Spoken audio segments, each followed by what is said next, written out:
Deopersad, ICAT Task Committee member. Nicole Joseph, Chair of the ICAT Tax Committee. I'm Thackeray Driver, the President of the Energy Chamber. Jai Leela Secretary, Couva Poinisas Chamber of Commerce. Okay. Good afternoon, Minister. So I will be covering items 3, 4, and 5 in the ICAT submission dated 20th June.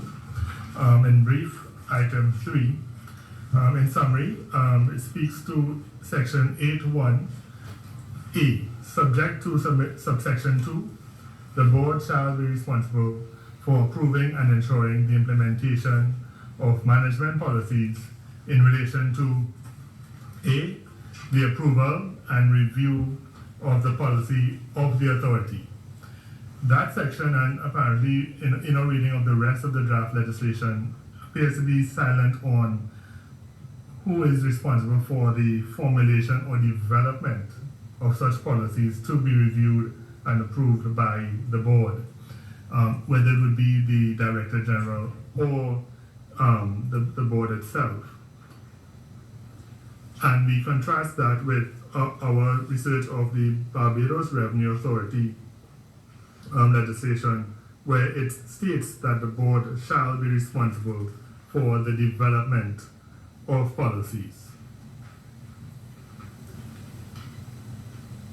So I would think it's the board, but of course I'll be informed by recommendations coming from the Director General. Okay. So if the language is not clear, we'll ask the CPC to look at that. Okay. Okay. And the second point is in relation to section 8.2a. I'm reading from subsection 2. In the exercise of its functions, the board shall not be responsible for the functions of the authority as specified in section 6 and shall not give specific directions to the Director General or any employee of the authority with respect to the functions of the authority. This section, in our minds, have an interaction with or comes abuts the section 14.1 subsection 2 in the performance of his functions being the Director General under section 14.1. Of his function under subsection 1e, the Director General is subject to the general directions of the board. We see that the hinge between the limitation under section 8.2a and section 14.1.2a hinges essentially on the scope of general versus the scope of specific. And that could be, in practice, there may be some room for interpretation, perhaps room for conflict in terms of the interpretations of the autonomy of the Director General in relation to the board. And we suggest that the limitation placed on the board under subsection 8.2a should be limited specifically in relation to taxpayers' affairs and collection of taxes in relation to specific taxpayers, as opposed to the functions of the authority generally, in order to restrict the limitation of power of the board in relation to the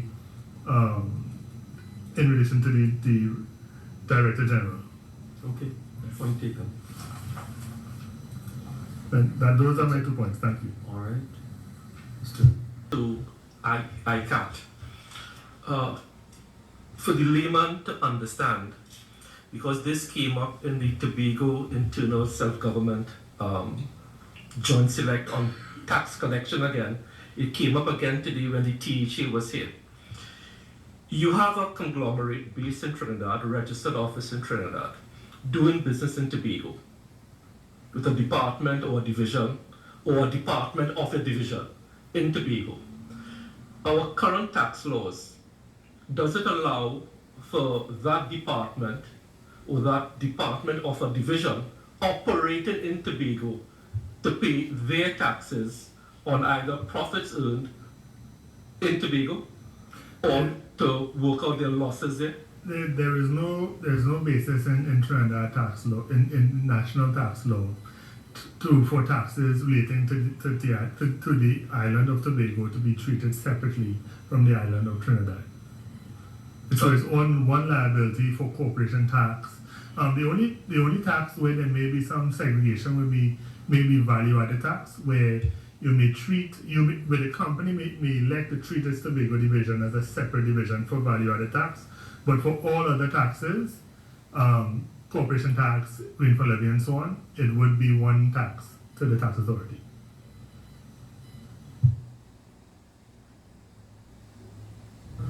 Mr. Leon, press your microphone and address the question to the particular person. Yes. Any particular reason why it was set up in that way for the case of corporation tax, and would it be, has that been working effectively in the VAT being collected? Well, the VAT provision is really a provision that is not Tobago specific, right? Any company which has a divisional structure can elect to treat each division as a separate VAT registrant. That option to treat divisions within a single legal entity as a single registrant only, to my knowledge, only exists under value-added tax. In terms of property tax, there may be, each property would be treated as its own taxable entity, and therefore Tobago properties would be treated, I would expect, would be taxed separately from Trinidad properties. But corporation tax and so on, mainstream corporate taxes is one national tax, and there's no separation. And I would also point out that we think we forget that Tobago is not just the island of Tobago, but there's also substantial, offshore assets, oil and gas assets beyond the island of Tobago. So if you were to create some sort of geographic segregation, we would need to put some thought into how that works in terms of those oil and gas assets. If I could just also add, with respect, I got people in terms of this matter of the independence of the board. From your own experience, would you want to share with us how do we safeguard these authorities from undue influence by anybody, whether it's politicians or other external influences, to ensure that there's fairness and justice, from your own experience? In our minds, it really is a matter of, certainly there's a need for a balance of accountability and being subject to the direction of the government of the day, because you need a balance with that, as well as independence, particularly with tax administration.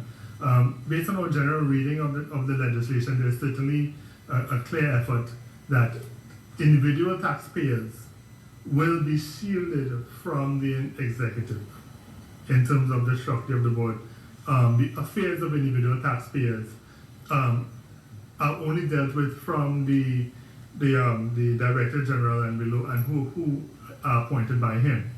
The board, there's in my mind, a clear distinction between the obligations of the Director General and the board, in terms of the board looking at the overall administration of the authority as a business unit in a sense, but without having direct sight of any individual taxpayer. And certainly that is a relevant and pertinent concern. We did not note any major issues apart from what we noted there in terms of perhaps an overpowerful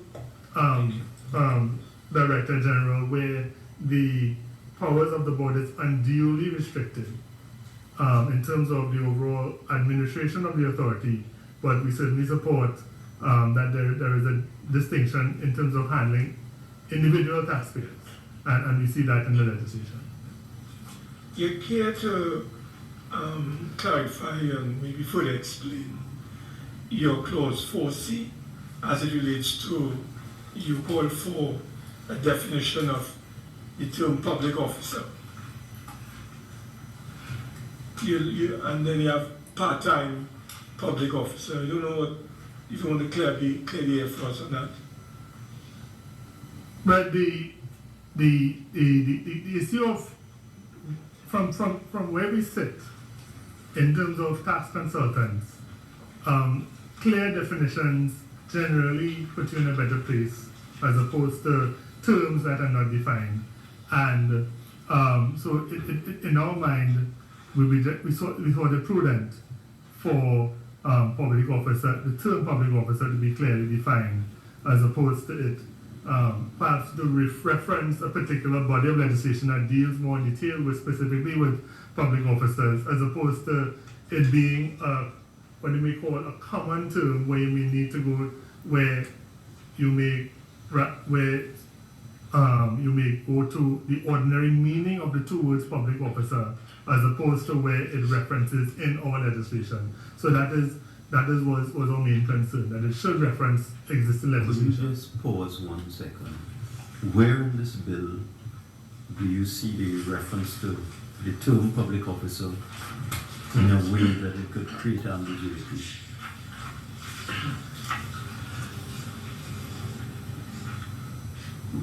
With under section 4C, based on what in our review is that there should be a definition of public officer. So there is no definition of public officer. So it could be from a purely legal standpoint, it could be taken as a common phrase as opposed to Are a you saying specific. 4C? My 4 doesn't have any C. Sorry, section 7 4C. Sorry, Oh, okay. section 7 4C. Right. Yeah. Oh, Yeah. all right. Let me clear that up. Yeah. There is a precise definition of that too. It's in the Constitution. Okay. So that's the meaning. You don't have to repeat that definition once it's already in the system. Okay. So public officer only means one thing. And as I said, it's in the Constitution. And really it's a public servant. A monthly paid public servant, if you want to break it right down. That is in an establishment position on a schedule among the list of public officers in Trinidad and Tobago. That's a public officer. So an employee of a state enterprise is not a public officer, for example.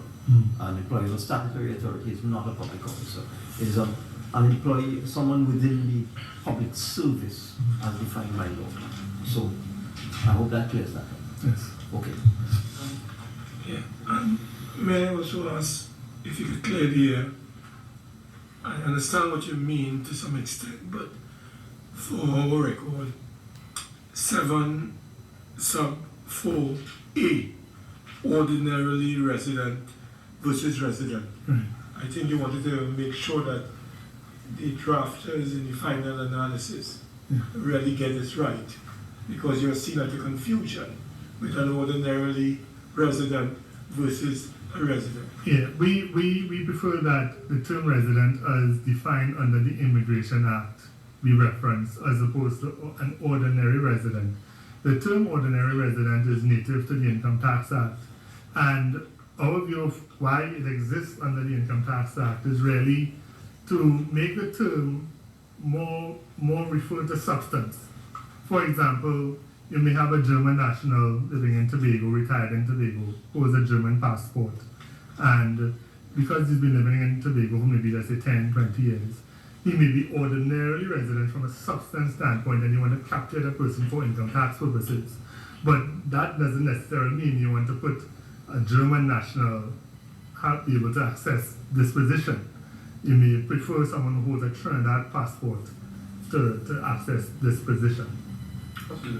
Saying that this should be reserved for citizens.